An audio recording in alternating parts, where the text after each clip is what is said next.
Hello, this is Max. A woman's world is thrown into chaos when her criminal parents enlist an outsider to participate in an important robbery. Don't forget to subscribe. This story introduces us to a family of three waiting at a bus stop: Old Dolio, the youngest, and her parents, Robert and Farissa. However, when the bus arrives, they do not board. Instead, Old Dolio heads into a post office nearby. Inside, she reaches deep into a mailbox, retrieving a package from a neighboring mailbox.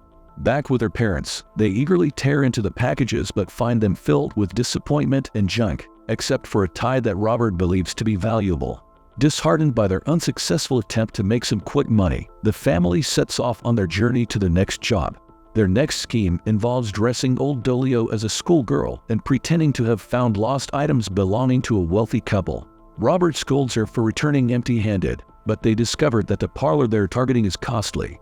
He sends Old Dolio inside to check if she can exchange a coupon for cash and earn at least $200. However, her awkward and stiff demeanor fails to con the masseuse into giving them money, and she ends up receiving a massage instead. Old Dolio's discomfort becomes evident during the massage, which hints at her inexperience with any form of intimacy. Her parents eventually barge in, attempting to barter for the exchange of their gift certificate, even offering a decorative rock as payment. Despite their efforts, the masseuse refuses their request.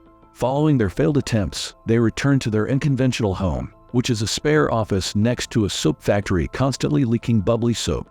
They quietly clean up their messy home before leaving once more, trying to avoid the attention of their landlord, Stovic. Unfortunately, they are caught, and Stovic reminds them of their $1,500 in back rent for the past 3 months. Robert tries to negotiate for paying in installments, but Stovic rejects the proposal, stating that monthly rent is already a form of installment. Their situation becomes more desperate when they meet Kelly, a pregnant woman offering Old Dolio $20 to attend a class in her place. Despite the small payout, Robert and Farissa seize the opportunity, sending Old Dolio in Kelly's stead. Old Dolio is forced to sit through the seminar, visibly uncomfortable. However, she becomes captivated by a video depicting a woman bonding with her baby, an experience she has never had herself. Later that evening, Old Dolio receives a notification that she has won a free trip to the Big Apple. She informs Farissa that it's for 2 first-class tickets but can be exchanged for 3 economy-class tickets. Old Dolio tries to convince her mother to go on the trip with just her, but Farissa dismisses the idea. The following morning, the family pays a portion of their rent using a coupon, $20, and a tie. Stovic is disappointed upon seeing their payment. They continue their attempts to make money, but their efforts do not yield much, if anything at all. During their return from the post office, Old Dolio comes up with a get-rich-quick scheme. They plan to fly to New York and treat each other as strangers while in the airport. Old Dolio will falsely claim that her luggage has been stolen, enabling her to receive an insurance payout to cover their rent. They enact this plan successfully, but things take an unexpected turn when her parents meet Melanie, a charming woman. Robert, Farissa, and Melanie quickly become acquainted, and her parents reveal their true nature as scammers. Surprisingly, Melanie is unfazed and even friendly with them. Old Dolio becomes envious of Melanie's acceptance and bonding with her parents. Meanwhile, Old Dolio files for an insurance claim on her lost luggage, only to find out that the insurance check may take up to 6 weeks to arrive. She breaks the news to her parents at a bar. Disappointed with the situation, Old Dolio questions her parents about Melanie's presence. Melanie excuses herself and makes a call to her mother. Despite her apparent lack of enthusiasm during the call, Melanie gets an idea for a con and rejoins the group. Melanie reveals that she works at an optical shop with elderly clients who are vulnerable to scams. She suggests that they can scam valuable antiques from these clients and resell them for profit. This new scheme piques their interest, and they consider joining forces with Melanie to carry it out. Robert and Farissa enthusiastically embrace Melanie's plan, but Old Dolio is less enthusiastic, likely due to her growing jealousy of Melanie's relationship with her parents. The next morning, Melanie takes them to one of her elderly clients, introducing them as her family. Melanie begins her plan, but Robert and Farissa deviate from it and steal a blank check instead. Robert takes a quick picture of the client's signature before they hastily leave the house while the elderly woman talks about her dog, Doodlebug. At a nearby diner, they fill out the check for $650, with Old Dolio forging the client's signature.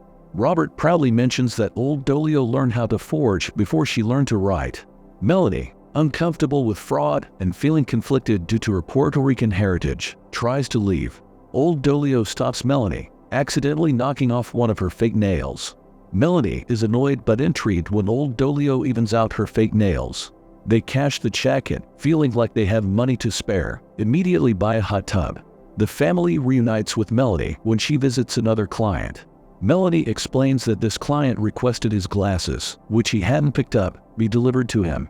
The client was desperate and even cried when Melanie mentioned bringing her family. When they enter the client's house, he weakly encourages them to make themselves at home. Theresa plays the role of a typical mother and refers to Melanie as Hun, prompting Melanie to answer her questions.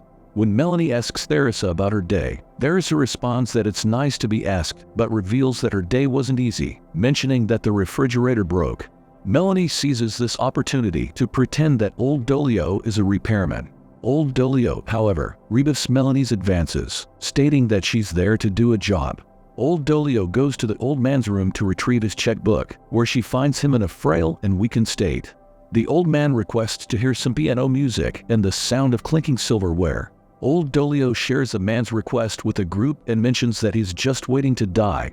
They move to fulfill his wishes, with Melanie playing soothing piano music while Robert and Theresa create the illusion of domestic normalcy. Old Dolio starts to ease into her role in the charade, finding a certain comfort in imagining what her life might have been like if her family had been different. She talks with a smile about mowing the lawn and fulfilling domestic roles. However, the dream is short-lived as Robert instructs her to check on the old man.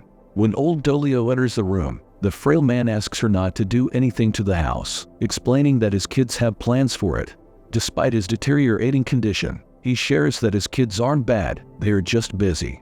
In her emotionally distant manner, old Dolio guides the old man through his final moments and attempts to comfort him by telling him that life is nothing and to let go, which the old man does. She then informs the others of his passing, causing Melanie distress. When old Dolio seems confused by Melanie's reaction, Theresa comments that Melanie has tender feelings, which old Dolio wouldn't understand. Theresa and Robert comfort Melanie while old Dolio is instructed to return home to clean their leaking apartment. Old Dolio is hurt that her parents are paying more attention to a stranger than to her. Feeling increasingly frustrated with her parents' disregard for her, old Dolio leaves their musty apartment and runs to the same class she attended a few days earlier. In the class, she learns about the importance of parents acknowledging their child's feelings. The fact that old Dolio never received this consideration from her parents speaks volumes about their character and explains why she has become the way she is. Old Dolio stands in front of the class, and the instructor uses her as an example. For a brief moment, she feels what it's like to experience the loving touch of a real mother, but her moment of peace is disrupted by a sudden tremor. Feeling both freaked out by the tremor and emotionally vulnerable, old Dolio runs out of the class. Back at the apartment, Robert and Theresa, frustrated and disappointed by Melanie's rejection of their advances, are left to clean up the soapy mess old Dolio left behind. Melanie accompanies them but has no interest in their advances, shutting down their advances and leaving the apartment in anger. Old Dolio, who returns to the apartment, stops Melanie from leaving. Theresa mistakenly calls Melanie Hun in a last-ditch effort to keep her from leaving. This upsets old Dolio, and she confronts her mother, accusing her of never calling her Hun. Desperate to get her mother's attention and approval, old Dolio offers Theresa the entire insurance check if she would just call her Hun. However, Theresa mocks her daughter's request instead of acknowledging her feelings. Old Dolio apologizes, but Theresa continues to berate her, listing all the things she believes old Dolio wants but hasn't received from her parents, like pet names, wrapped presents, pancakes, and being held against her abdomen.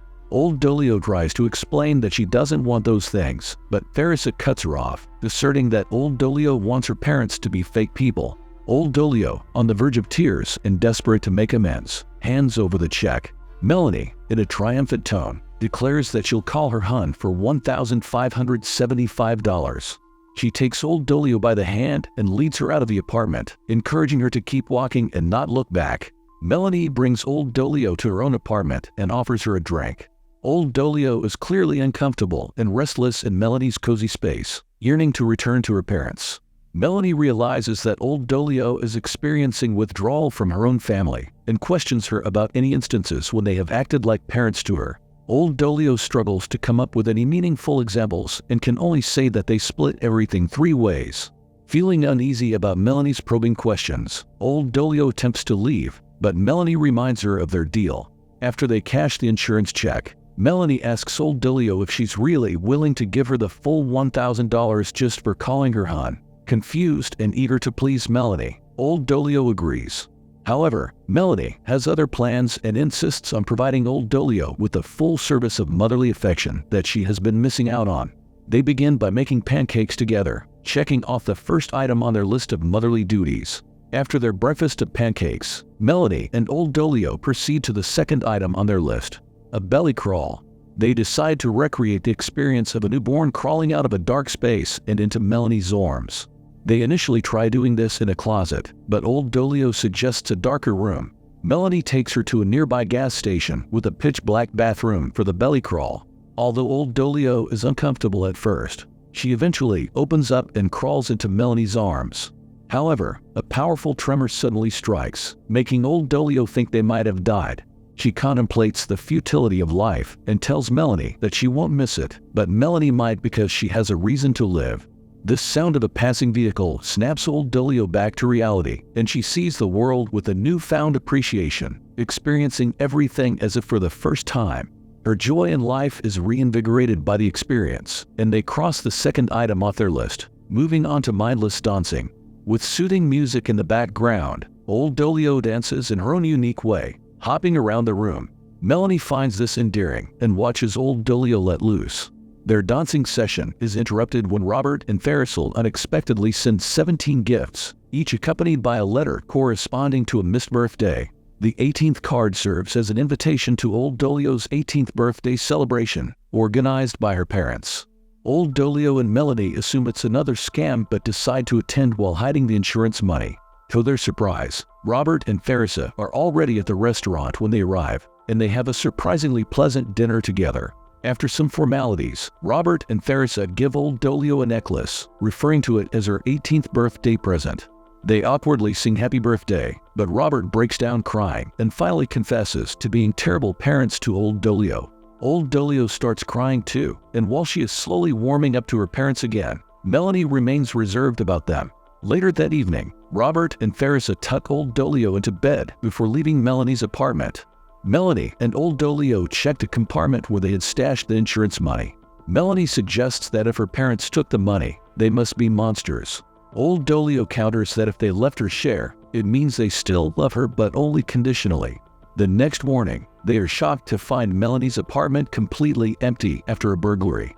Despite the initial distress, Melanie faces the theft with defiance, exclaiming, "So what?" They both laugh at the absurdity of the situation.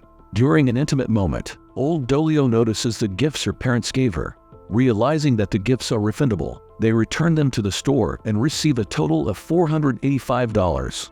Melanie initially thinks they'd been shortchanged, but old Dolio points out that with the value of the necklace, the total amounts to 25% of the insurance money, which was old Dolio's share. With their grand plan complete and everyone in the group duly compensated, old Dolio kisses Melanie in the middle of a crowded store. She finally feels free to pursue her own life, one no longer bound by the constraints of her parents. If you are interested in such films, please proceed to the next video on the screen and also share your thoughts about this film in the comments. Give us a like and subscribe.